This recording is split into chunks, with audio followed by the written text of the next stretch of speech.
Uh, Uh, you are watching the number one podcast in the whole entire wrestling community, and I'm one of your hosts, Juan. and I'm your other host, Jean-Paul Leek. And together we are Rope break. Rubric Family. Well, a little bit later than usual, but we're right here to talk about Monday Night Raw, a show that, like this time, did every possible effort to disappoint us, to leave us in a bad mood, to take all away all the positivity. They did the opposite that the New Day brings because it was not a great show. This show, it seems to me that like the creativity is not there anymore. Like they were trying, but the efforts were not really successful at all. What can you say Yeah, about that, Mr. Leek? yeah, I feel that they have some good ideas. Like the show presented some good stuff at its core, but the creative team, whoever it may be, is like, let's take these decent and good ideas and present the worst possible outcome for each and every single one.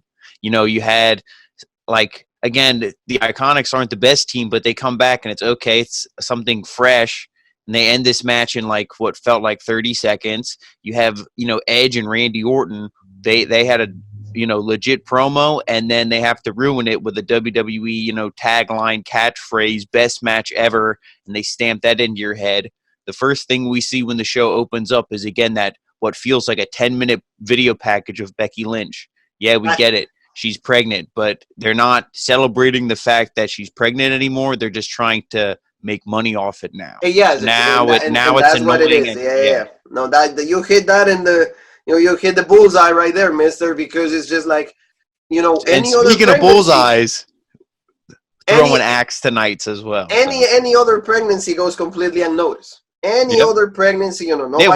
What about when Maria Kanellis got Canales, yeah, pregnant? yeah. Yeah, it's like, No shirts, but of course, because it's Becky, you have to make all the money in the world. So mm-hmm. yeah, again, those are you see like the intention of just making money. You probably don't give a damn whether she's gonna have a twin, twins gonna have one, wanna have a girl, boy, whatever. You Oh just want to yeah. make money out of it. So that's not really good. So let's talk about the whole show, Jean Paul. Before that, thank you so very much for every single one of you for checking all the videos out. We had a lot of content, Smackdown, Raw, AEW. We had two great interviews with Celebrity Boxing Entertainment and also with the professor. I'm still waiting. I'm checking Blackboard for my great, but like Professor Jakob Edwinn, so don't forget that. And right now, Monday Night Raw, Jean Paul, that opened the show with Charlie Caruso. She's in the ring and she's introducing Randy Orton. And she asked Randy to explain the challenge, and he asks if the term straight up wrestling match is so hard to understand. So he says that wrestling forms is the basis of everything in WWE. So you wrestle all year long to try to get on WrestleMania. And at this year's show, he's man enough to admit that Edge was better. But he knows deep down that he's the better wrestler and he doesn't need chairs or ladders to prove it. So then Edge comes to the ring, and the Rated R Superstar says that Randy spoke a lot of truth last week, and he made him think. He knows that Orton is playing chess, and it's just like a game. Paycheck to him. So Orton smiles and said that Edge needs to get it. So they kind of go back and forth, and like you said, they went for like saying, oh, well, like I beat you in 2004 for the Intercontinental Championship. So they have a lot of history together to the point that finally they end up Orton said, are you going to accept or no? So they went a little bit like, around the Yeah, and bush. yeah, because like you said, he was beating around the bush. Edge was like, when I won the Intercontinental Championship, I cried. He's like, when I did this, he's just pretty much saying how he has all this emotion invested in everything he's done in WWE because he came from extremely humble beginnings. When Randy Orton, the son of legend Cowboy Bob Orton, so it's like, oh, okay, he was just pretty much handed everything. He Yes. was taken backstage and he's like, hey, Vince, look at my kid. He's 6'6". He wants to wrestle. And Vince was like, So can he yeah, get it? like, okay. Yeah, get it. But Edge had to work for everything. But he was just beating around the bush. And Randy Orton is like, dude, are you going to answer the freaking question or what's going on? And he's like, yes. But like the emotion you feel especially from Edge, whether he is just naturally good at acting or if he actually took classes when he did the Viking special to get better. But this is like what a legit promo should feel like. And, it was a really good opening segment. And I do like the line when Randy Orton said in the beginning to Charlie Caruso, he's like, what's so hard about the concept of a regular wrestling match? Because, like I said, Charlie Caruso goes out there and says the stupidest shit. Like, I mean, I know she's not that dumb. I know it's the lines that they yeah, tell her to it's say. unfortunate that they give her like crap like that. It's like, really? Yeah, like Again, they make her like she's so stupid. It's like, is there even a brain in your head? It's it's like, like, and for in that, even like in those instances, it's dumb because like she's on ESPN.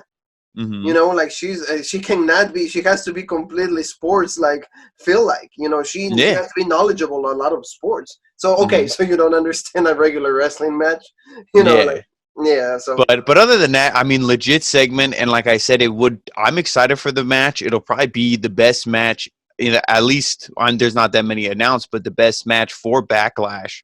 And, it's unfortunate, again, that WWE has to ruin it by calling it the greatest match ever. And, every time that this is mentioned, this will be the greatest match ever, the greatest wrestling match ever.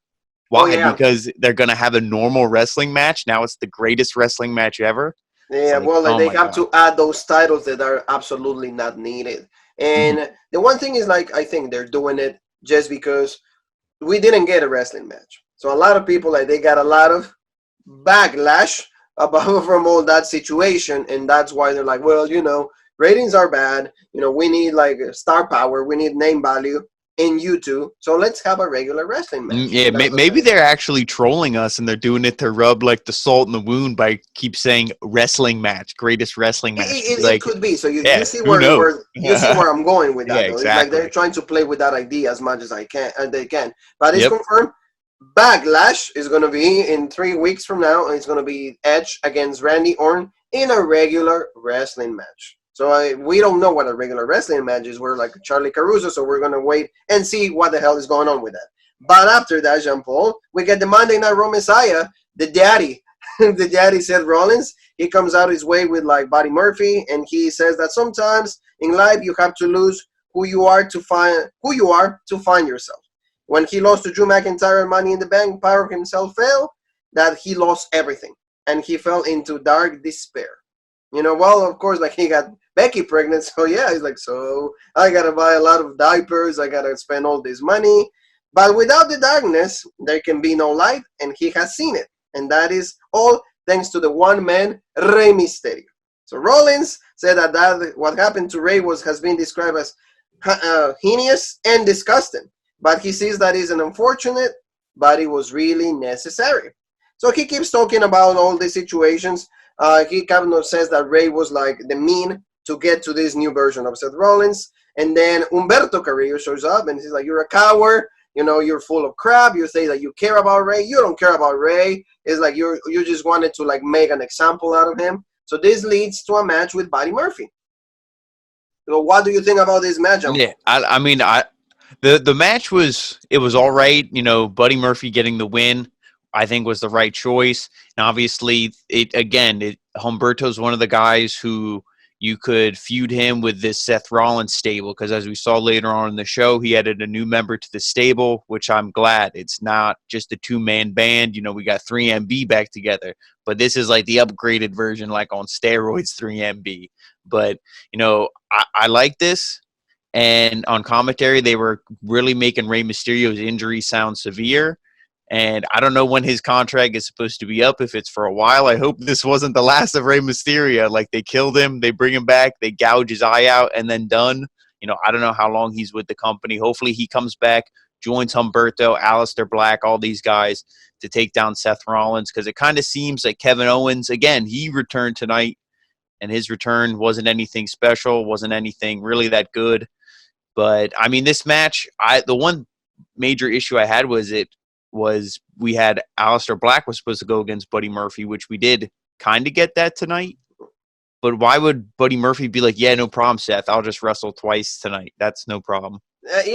Instead of having Seth, I'd be like, dude, you wrestle. Like, what the hell? It's like the stories that they do. Again, is very conflicting with how they do things, and also I feel that like they have certain people on hand, so it's like, okay, we got to do whatever to put the show But on. the one thing though, which I'm going to talk to once we get to the end of the show, the way that Seth Rollins kind of like uses Buddy Murphy, you could almost say like he abuses him, like the way he uses him so much. Like oh, you Yeah, do this, you do this, you do this.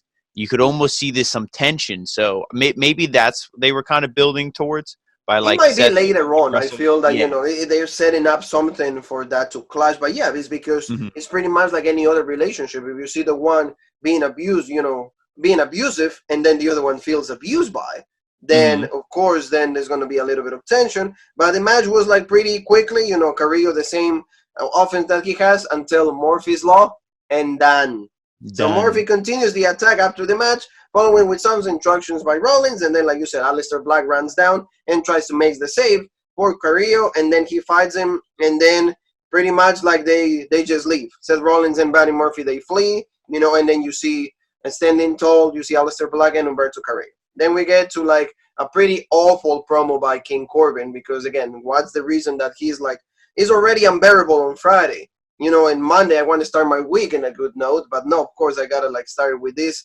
Mr. like obnoxious that I don't really give a single damn for, and he's complaining about like he wants to have all these things given to him. Is this how you take people? Is that going to take care of people on Monday Night Raw? And then he's talking to the referee, and he's like, I don't need an answer, and it's like it's Yeah, very it was. obnoxious. Yeah, it definitely went on too long. See, I would have had this be like 5 seconds. It's like, oh, we have Corbin backstage, and he could have just been bitching like, oh, where's my food? Blah blah blah, this and that, and then it's like quick cut away from him. Okay, Yes, they yes. had it way too long. Now the one thing they did mention it's not the wild card rule. I forget what the hell they're calling it now, but essentially the It's the same thing. brand invitational. Yeah, there you go. They said a superstar can do it 4 times a year. Again, now they could get rid of this once things go back to normal. Then okay, then we have the brand, exclusive, shows. But they said 4 times. So Baron Corbin used one. So that So means he he needs can to do only three show more, up yeah. 3 more times. I want to see if they hold true to that, or if Corbin will be jumping every other week for the next. You know how they do with ruling in Yep. WWE. The ruling in WWE is, is It's like the completely show changed. Whose Line. Do you ever see Whose Line Is It Is Anyway? anyway, yes, Yeah, where with Drew yeah, Carey, yeah, yep. yeah, and It's also like essentially a that. WWE Hall of Famer, Drew Carey. Yep. So there you go. So that's why. But And yeah, we go to Jean Paul like to a promo that pretty much I don't know what it did for Liv Morgan, but she says that she's a daughter's mom. She's a daughter's mom. Is that what it was? Or a yeah, mother? well, yeah, yeah, her mother's daughter Yeah, because she's she's a like, mom. yeah, Yeah, she's her mother's daughter. So well, I'm like, I guess I would because be like, yeah, biologically, that, yeah, every that's how single it should human work. being Yep. for biologically and logically Yeah. and psychologically and and all of that you end on ly, you just happen to have a mother, so you didn't Yeah. come out of like an egg. So she Yeah. says like, she's sitting down and she said that you might not know that, but her mom is her hero. So she's never had the money, but she had determination and she did not quit. And 2 weeks ago she put a really good match with Charlotte. She ended up being, getting the pin and everything, but she said, I'm going to keep trying. I want to be determined. I'm going to keep trying until I accomplish my goal to be the WWE Raw Women's Champion. What was the point of this? I don't know. Yeah. I Now, still don't. I get what she was trying to say. She's trying to say that she's like her mom, and as she's like tough, she never gives up. She'll fight through adversity. But you see how I said it? It was quick. It was simple. It was right to the point. That's what she needed to do. She didn't know how to deliver the promo. She took like the long winding path instead of just going from A to B. And it's Yeah. like you got lost because you're like your mother's daughter. Like what? I don't, you know what I mean? She just took you asked what did it do for her? Not very good.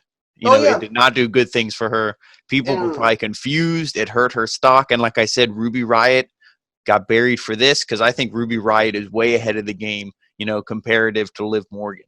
oh yeah, and then the one thing is like, for example, okay, if you're trying to push Liv, that's okay. But yeah, like you said, don't do this kind of promos that don't make any sense. Yeah, I'm and my also mother's daughter. Okay, I have a mother. You have a mother. Like, yeah, and also it wasn't like this is a live camera and it's just like go and there's no edit. I mean, I'm sorry, but watch this back and be like, Liv, this like we got to do this again. yeah, like Be like, I'm that's just what, like this is. and I'm that's what I sorry. mean. Like, my biggest issue is like, okay, yeah, you're just taking a point that is so broad.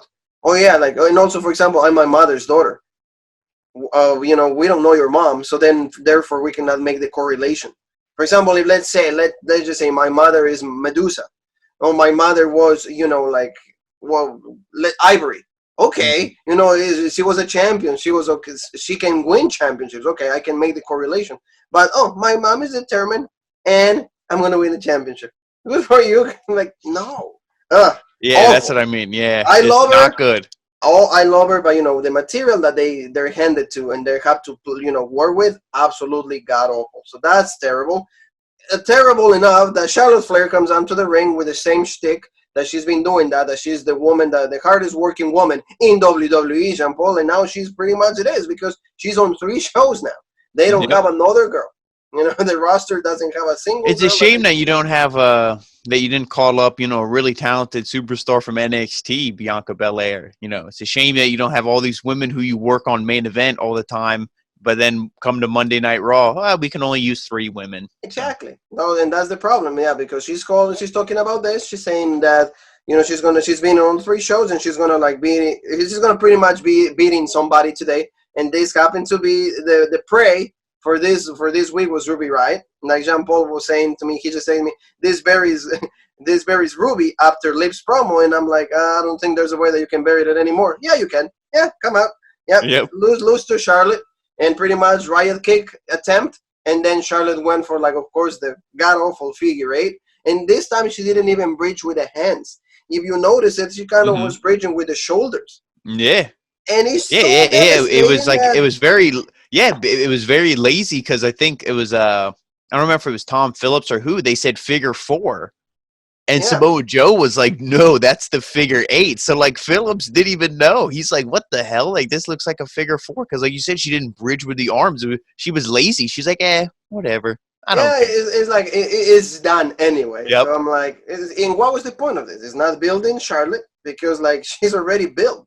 What can you Hmm. do to build her? She's not getting any heat because, okay, we just don't care. Yeah, and again, they try to sell us like, oh, remember at I forget which pay per view it was, but they're like, where Ruby Riott, she pushed Charlotte to the limit, blah blah blah. That was a Fastlane 2018. Yeah, it's like I don't care about what happened in the past, and you're trying to get that superstar over, but then you have them lose in a very timely fashion. They don't look impressive at all in this match, so it's like you're not really getting them over. Don't mention that they were legit then, because I'm not worried about then. I'm worried about right now. Right now, you're Exactly. presenting So, Ruby Riott like shit. So and poor. I feel bad for Ruby. Ruby has a Mhm. lot of potential, and I don't understand why they don't use her like to something better. And we there's a lot of women that are used not for anything. So I don't understand that. And this I don't even understand. I don't even know what to say about this axe throwing competition between the Viking Raiders and the Street Profits. What was this uh, about, Mister? I'm. I mean, if I'm gonna talk about like all the segments together as a whole, I liked it more than the basketball. I did laugh at a couple parts, I will admit. I'm not going to be like, oh, this was unfunny. I hated the whole thing. No, some parts I was like, okay, it's kind of funny. But, I mean, again, this is Vince McMahon's interpretation of wrestling. It's a lot more entertainment than it is actually wrestling. I'd rather just see these 2 teams wrestle. I know we've seen it before, but they can put on a good match. We've seen them wrestle in what Randy Orton calls a traditional wrestling match. Mhm. Now maybe put the titles in a ladder match, do extreme rules, do something crazy to spice up these guys, match so it's more interesting. But these little video vignettes, basketball, axe throwing, all this stuff, hopefully this was the last one, and now hopefully we see a match.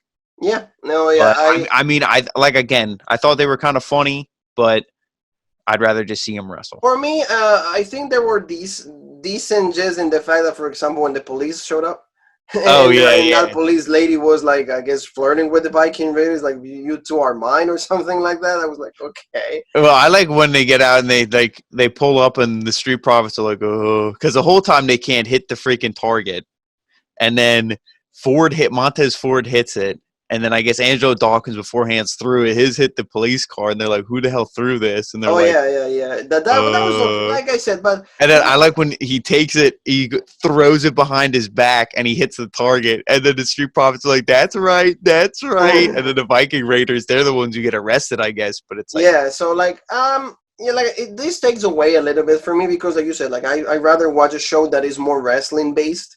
Like, and this Mhm. kind of like takes away from me. But And see, this is what I would do. Again, Raw would be cut to 2 hours.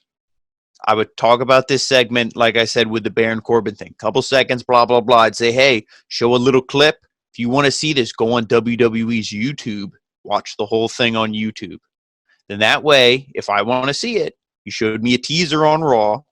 After Raw's over, I can go on YouTube and watch it. But because it's not really wrestling, I don't have to watch it on a wrestling show. yes, That's how I yes. would do it. No, yeah, I really like that. So that will be a lot better, because it just takes away a little bit from me. But what Yeah. doesn't take away anything from me was like that in the arena, there were a lot of balloons because it was Asuka's celebration because she's the new champion. Really legit. I really like how like Kyrie introduced her. Like very, Hmm. really great English, and she kept saying like all Asuka's accolades, like we've been mentioned before: SmackDown Women's Champion, Tag Champion, NXT, and now Raw Women's Champion. Really, Yeah, really pretty good. much a Grand Slam champion, and she's won all the major like gimmick pay-per-views, you could say. Yep, and also like Royal Rumble winner, all of that. So Asuka, Yep. pretty great player, and I really like how Kyrie was playing the flute, Hmm. and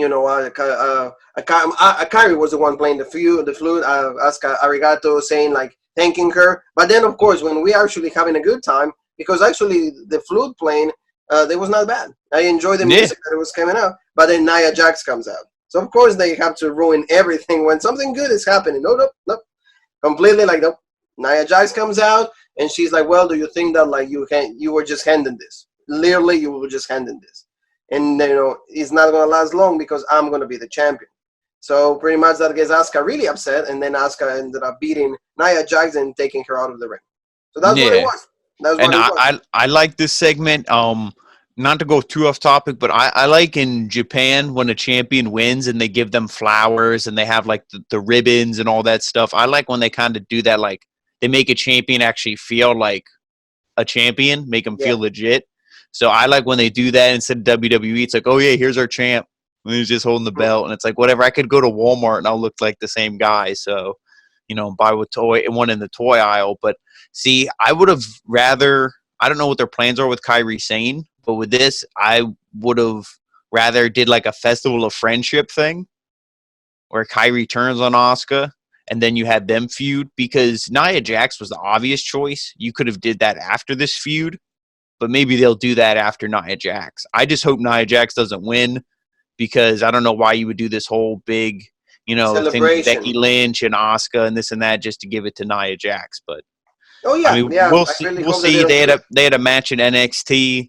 I watched it. I don't think their match now will be any better than it was then. So, and that Probably it's match gonna be wasn't even very worse. good. That match wasn't. Yeah, exactly. That Probably it's match gonna be wasn't even very worse. good. So, Yeah. I'm not looking forward to seeing this feud. So, And like you said, another backstage problem, and Charlie's interviewing King Corbin now, so twice. So we get to see him twice. So she asks if he's having any doubts considering how successful Drew McIntyre has been. Corbin says he chose this match, and he knows Drew. He carried him over for over a year. He knows McIntyre is dangerous. He beat Brock Lesnar after all, but he's prone to mistakes. So he will beat him tonight, and the next time they're in the ring, it will be in WrestleMania, and where he will be the new WWE champion. So McIntyre is shown watching the promo. Why are you pumping up this match that is for nothing and we know who the winner is going to be? Though that's yeah, all I like I got. said, what did we say last week? This is all going to be used to set up McIntyre versus Bobby Lashley. What Yeah. happened at the end of the show? Boom, Oh, yeah. McIntyre, Bobby Lashley. We got it. We Yeah, know and we're reading it back. it's not like again, like you said, it's not like Corbin this was gonna mean anything. I don't know why we had to get so much focus and attention on him. And again, we already said it, but why does Charlie have to ask a stupid question when she's like, oh yeah, like what do you think your chances are gonna be against Baron Corbin? Like you should know he's the one who requested this match. She could have worded it and said, like, so you've requested this match against Baron Corbin. You think that's smart considering, the role he's been on and all the people he's recently defeated, Brock Another one. Lesnar and Big Show in the same night? Like, do you think you have a chance? Another one. Since you requested this match, what's your strategy going to be so you can beat him? Yeah. You know what I mean? Because Exactly. already if you're challenging somebody, that means that you know that you're going to win. Yeah, Or, you have a exactly. possibility. That's what I mean. Ask a question, like a legit question. Like, Not give me like, your game plan. so. Yep. But You know, it's you just the gotta come bullshit. out It's with like, like we said, it's unfortunate the bullshit they feed all these backstage interviewers now. yes. So, you know, our truth is in the ring, Jean Paul. And he's pretty much talking about cousin Pretty Ricky, told him about Bobby Lashley. He said, Bobby, you know, I'm going to take care of you. He's like, my childhood hero, John Cena.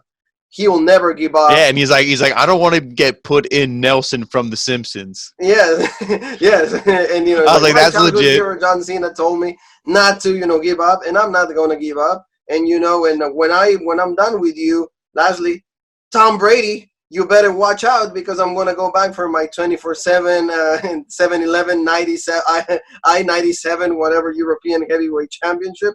So that's cool. You know, our truth is legit at selling his stuff. Mm-hmm. I really like the Tom Brady thing. And I remember what's up, everybody? Yeah, I love when he's like, "What's up, WWE Universe?" And nothing. So like, It's you know, like, if all there's right. anybody that can sell it is our truth. But then they have the match with Bobby Lashley, and unfortunately, he did get in the Nelson from The Simpsons, and he got and then Yep. Bobby Lashley got the win. So like you said, the whole storyline is right here. Like MVP managing Bobby Lashley is just a way to get him over and finally get him into like a main event status and a main event match. So he's gonna end up challenging Drew McIntyre for the WWE Championship. And was that likely at Backlash? And was that after this, you know, decisive, dominant win by Bobby Lashley that his loving wife should have been so happy? Was that after this match that she was just shown backstage having a freaking meltdown? But see, the one thing is, what reason? You know, the one thing she missed the cue. I don't know, because she's showing fine, right? And as soon as like it's kind of like somebody saying, "Hey, you gotta do it," she's like, and she starts like going. Yeah, she's like, and I'm like, throwing things, but like, you know. And when she threw the one hammer, I swear she hit the camera guy. Yeah, like he didn't move, but like if like my hand, if this is like the screen, what you see, the freaking hammer flew like right here. I'm like, how did that not like? Yeah, that dude is like dead. You're probably the guy is like, are you okay? Yeah, I am. Yeah. So pretty much, you know. Again, not a great show. Not a great show. No. Nothing of importance. So pretty much MVP was shown backstage after that and applause like the efforts. And like you said, Lana went bananas. She was like so completely like going at everything and everybody. So this didn't come out too good. And then Asuka and Kairi are shown backstage and celebrating, but then we see Nia Jax standing in the background watching. So again, this even didn't make any sense. But what did make sense for me at least is like the WWE Women's Tag Team Championship. Alexa Bliss and Nikki Cross going against the Iconics, Peyton Royce and Billie Kay. Legit theme. Legit. Yeah, the Iconics are. Can be a little bit obnoxious. They're bullshit wrestlers, but like on the mic they get the heel heat because of how annoying they are, and the theme is legit. Oh yeah, no, like and you know, at least they sell themselves. They live the gimmick, and I really appreciate. And that also, what do I tell you? Yeah, what iconic? And what do I tell you? And you said it in the interview with the professor as well. When the tag teams come out and the gear matches and they have the actual team name and the theme song, it feels way more legit. Oh yeah, and that's why, you know, the Iconics never bother me. They never. Yeah, that's why they feel more legit than, unfortunately, Alexa Bliss ... and her friend Nikki Cross. And like, that's really? Yeah, because it's like, when are you gonna come up with like a theme song that represents both of them? Yeah, you're 2-time tag champs now. Like, get a theme music, wear matching gear, like the colors. Doesn't have to be the exact same outfit, but you know, matching colors. I mean, I wouldn't mind Nikki Cross in one of those, like, you know. I mean, yeah, like, if Nikki Cross wants to put on I wouldn't mind that at all. Put on Alexa Bliss's shorts, go ahead. I mean, like Killian Dane, I don't care. You know, I'm gonna be watching. It's fine, but yeah, it will be fine. But like you said, it's true. It is absolutely true that like they need to change that, make it more like a tag, because it's like, oh yeah, Alexa Bliss and her friend Nikki Cross. And, you know, they come out to Alexa's music, so, yeah. Yeah, that would be like if they said, oh, Juan and his friend Jean Paul. It's like, no, it's going to be Here Comes Rope Break. Yeah, exactly. Like, and, you know, match was pretty quick. Like you said, 30 seconds. Alexa Bliss hit the Twisted Bliss on Billie Kay, and then finally Peyton Royce was able to make the save. So I kind of got worried a little bit. I'm like, oh, they're going to lose. It's done. But then Peyton Royce went crazy, and she kept going, sending Alexa to the turnbuckle. She kept sending to the ring pose and all of that, and for like 4 times. Yeah, And then she the went referee like ended up she went all like AEW chairman on her and was just beating the hell out of her. And then the ref called for the DQ. And again, I don't know if this prolongs the feud or if this, we saw backstage maybe a meltdown in the Iconics. If they split them, that is probably then why do you even bring them back? Oh no! I think that is probably like a meltdown, but like I think they need to stay, and also because see, they found Alexa Bliss's groove with Nikki Cross. They need tag teams, so I feel that the feud Yeah. is gonna keep going because see, what can you do with Alexa though? You can like have her in like in a feud like that with like Bailey and Sasha Banks. What's the point of introducing her to that in the Raw No, Women's yeah. Championship? Oh yeah, feuding Asuka. Okay, she's gonna beat Asuka. Okay. Oh, no, this is a perfect thing for Alexa Bliss because Alexa Bliss can make the hot tag. She can do that bullshit double knees, which looks awful because That she has never no. hits on like yeah. Because honestly, I believe a punch from Riho more than Alexa Bliss with those knees. Riho, at least, I think it connects. It's not much, but it connects. But Nikki Cross is definitely the workhorse of this team. She can actually wrestle. She carries the matches. She's the one who can take a bunch of the bumps. So, again, this is the perfect scenario for both of them. I don't think you split them up. But, they don't even have any other tag teams. There's the Kabuki Warriors, but one of them is the Raw Women's Champion. And then you have, the Iconics, and now there's trouble in paradise with that team. So who the hell knows what they're going to do? Yeah, because they had a little bit of a meltdown because backstage they were showing and like Billy Kay's telling her, hey, you caused us the disqualification. You were the reason. It's like, you messed up. You messed up. Like you blow this off. And then, boom, she slapped Peyton Royce. I'm sorry, honey. And then they hug. So like you said, like they live their character and it's funny. It's like, oh my God. Yeah, I was waiting for fucking Shawn Spears to just pop out of the crate and just be like, "It's okay, ladies," and he hugs them, and then it's like, "What are you doing here?" Well, you said that like they live together, so pretty much, hey, That's what he said in the Chris Van Vliet, if I heard it correctly. I mean, that was. Hey, like they probably have to settle their differences in a certain type of match in a different fashion. So whatever, it's And a fine. match from Raw 1997, you could say, one of those matches. Yeah, so pretty much. So we go Jean Paul to like another again backstage promo that Asuka is not in the picture. So Kyrie is just playing the flute, and then Nia Jax attacks Kyrie, sending her into like one of those big crates that they have, and then Kyrie's pretty much done. And then Asuka comes back, and she's like, "Oh, it's Nia!" And then she looks for her, and then in like a really really weird fashion, like she goes and confronts her. And he's like talking in Japanese, and Nia just goes like, and then she keeps going. But then Asuka hits a kick, and then Nia is done. So like you're already presenting her as like, okay, she's trash. I already knew Nia was bullshit before this, and again, they show her in all this. Like Nia's always put in these like kind of high profile matches, Ronda Rousey, the WrestleMania match against Alexa Bliss, all this stuff, but she's always like a joke. This Money in the Bank, she's just like always a joke. So I don't know. I really hope she doesn't beat Asuka. I don't think she will. I don't think WWE's that dumb. I think they've had how many opportunities to finally see how popular Asuka is. I think, she really is popular with the fans, and she was definitely the best choice to win the Raw Women's Championship. So again, I hope they don't just play hot potato with the title like that. I really hope that they don't go that route. I think that like Asuka needs to have a long reign, so hopefully that's what they go for. But again, like this is not making too much sense, so we'll see what happens. But most likely will end up being a Raw Championship match for at Backlash. So that's what it's going to be. So Jean Paul, let's go to a submission match.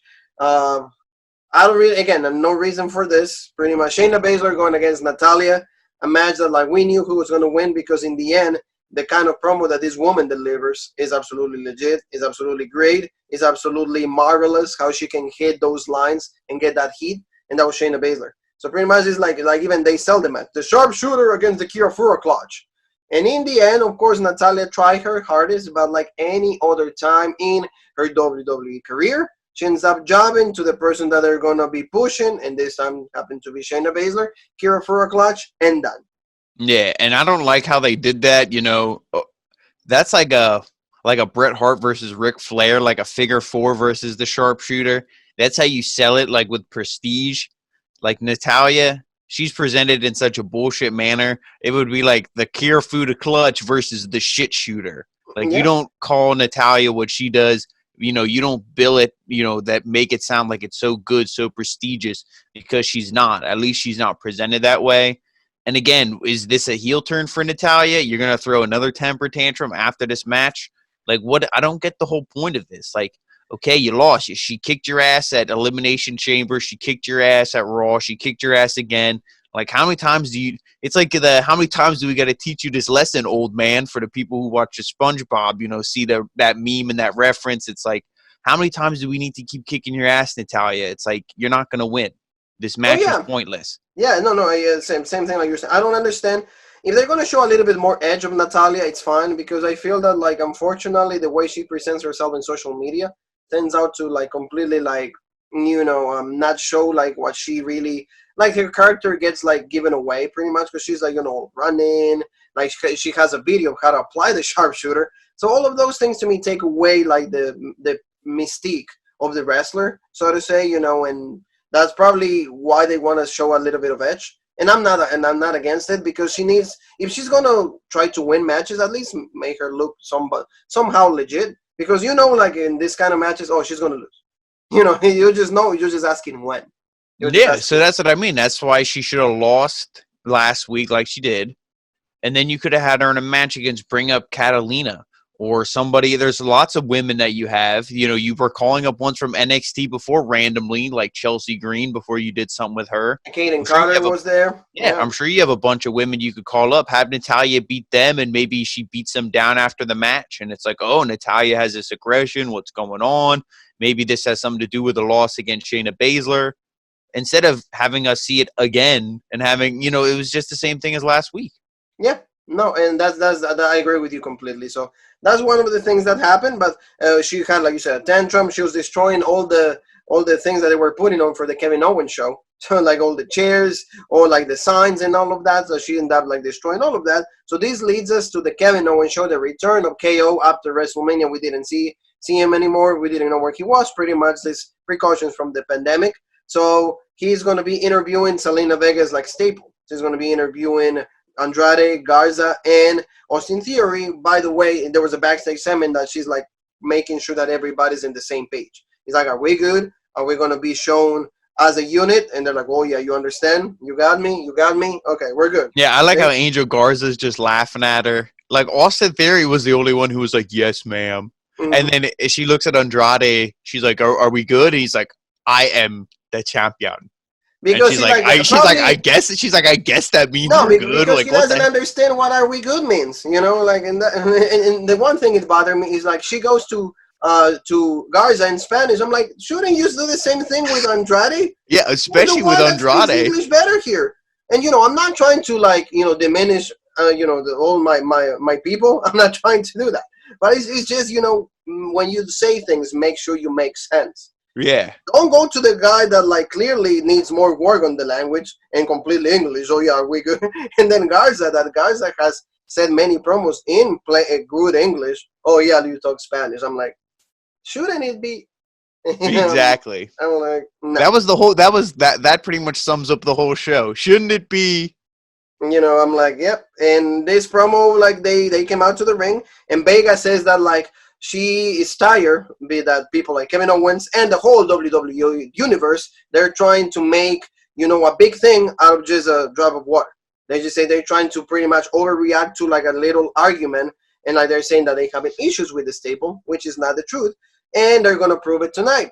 So then Kevin Owens says that like he doesn't really agree with that, but he knows somebody that is going to be able to go with them in different kind of terms, and it's the return of Apollo Crews. So I was like, okay, why is this happening right now? And why is Kevin Owens involved in all of this? And this is pretty much like in good WWE fashion. This pretty much makes it into a tag match. It's going to be Andrade and Garza going against Kevin Owens and in Apollo Crews. So Jean-Paul, tell me about this match. I'm gonna say, I don't know. We got a impromptu tag match. I thought it was really quick.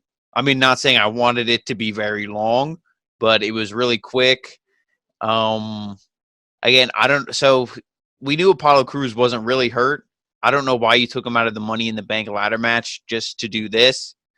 I feel like you still could have had a feud after the match, but hey, he's back, I guess, and he has a United States Championship match next week again. So we'll Yeah, see how that goes. we'll see how that goes. And the most important thing is, like, of course, Apollo and Kevin Owens got the win, but there was also a mistake from Austin Theory with Angel Garza. So that he was trying to throw a punch and end up hitting Angel Garza instead of he was trying to go for Apollo Crews. So this Yeah. sums it Yeah, when up he for. sent him into the ropes. And I when I watch it, commentary was like, oh, it was a mishap.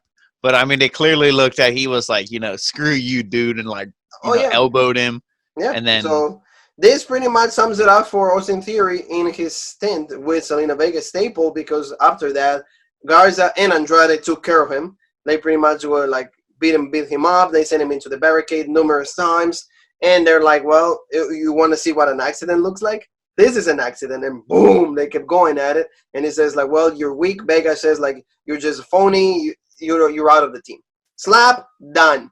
So he remained in ringside though. He remained there because there was something important that was going to happen, and this happened right after, because then of course Charlie Caruso had an interview with Drew McIntyre. His ability now delivering the promos are pretty good. He's always in a good mood. He's like high energy. I really like that. And he oh, pretty yeah. much says that he's gonna like end up kicking Baron Corbin. He has a claimer for him, so that's really good. So I'm not gonna Yeah, go. for Drew, I mean, I really think that he is the WWE champion that we need right now. Like, imagine if it would be like Roman or somebody cutting these promos like during a pandemic. Like, he wouldn't have this energy. He wouldn't have any of this. It would all be like, so.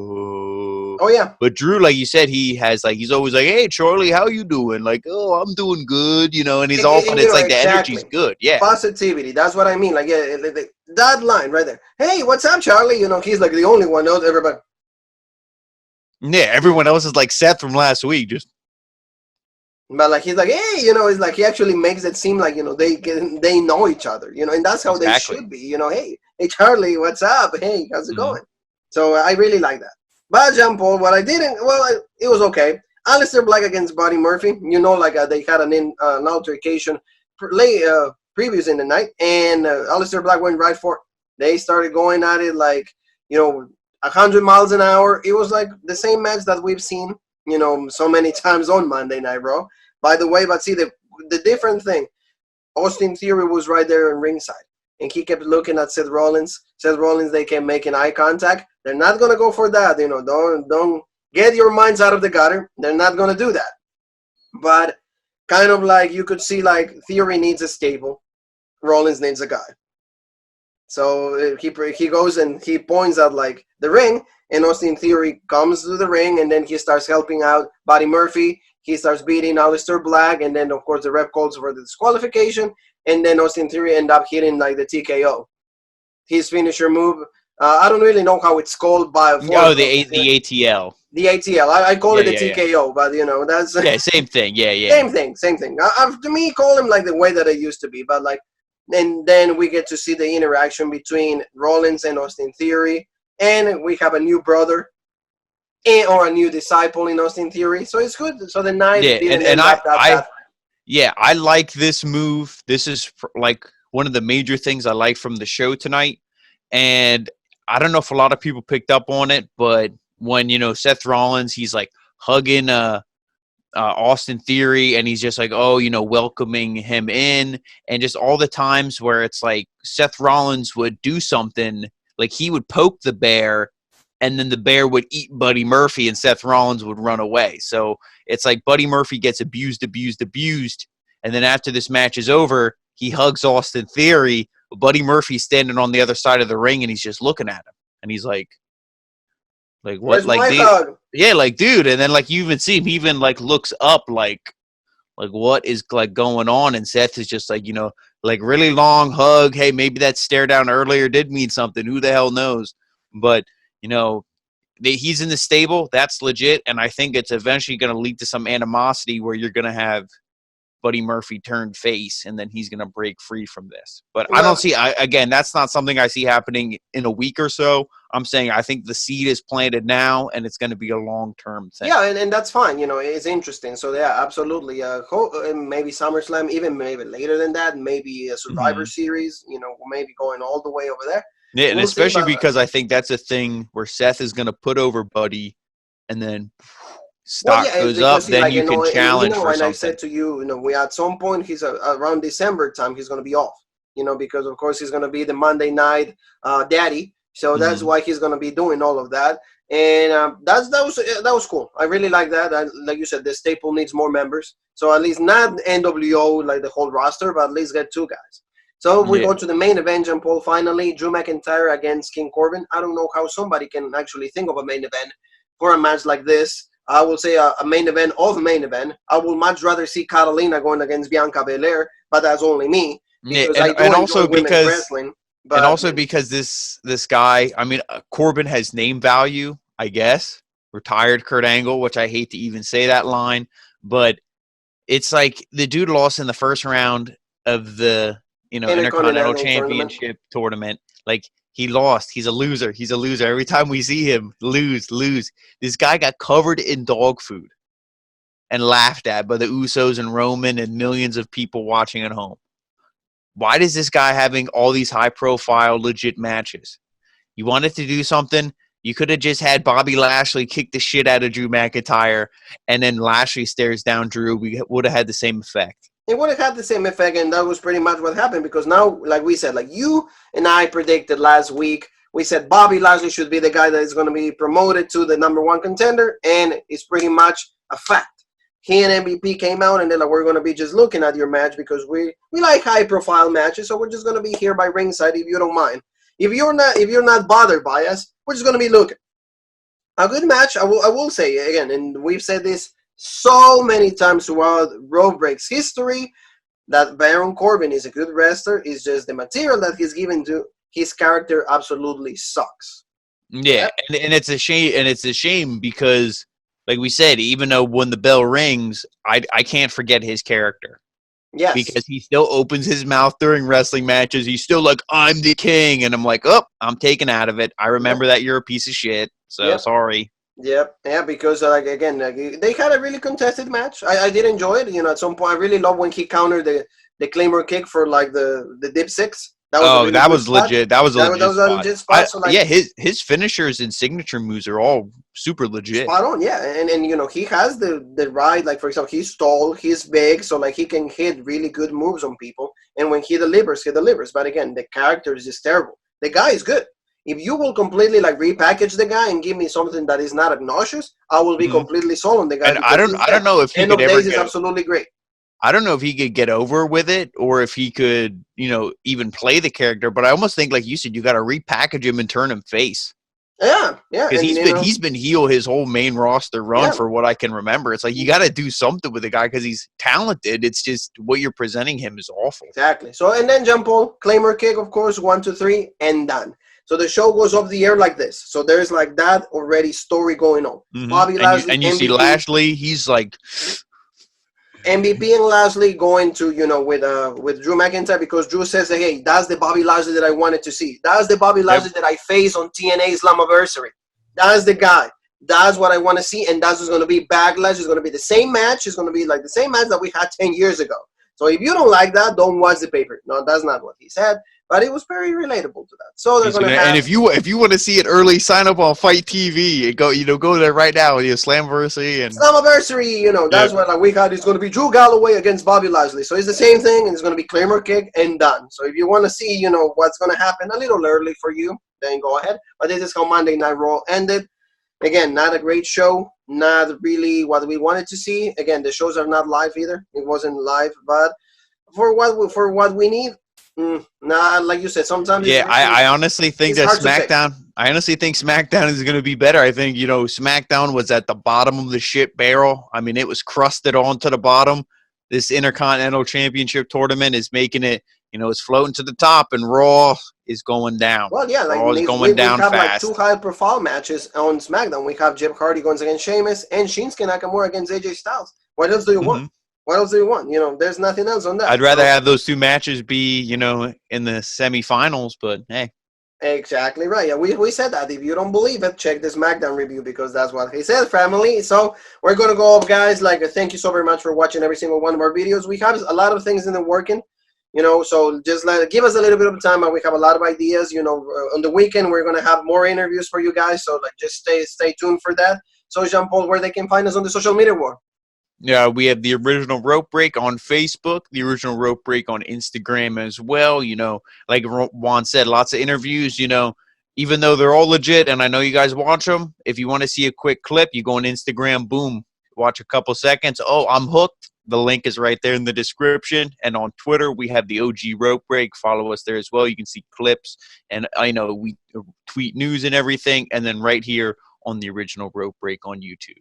That's right, family. So have a great day, and make the best out of it because, we want to send, just leave it, not in a bad note, but, we're thinking about the family of Shaq. Shaq, or like the crime time, is a really hard situation. So appreciate life, family. That's why we appreciate you guys. We love you because, don't ever take anything for granted. And you and me, Jean-Paul, we never take anything for granted, not even with the thing that we're about to say. And that is...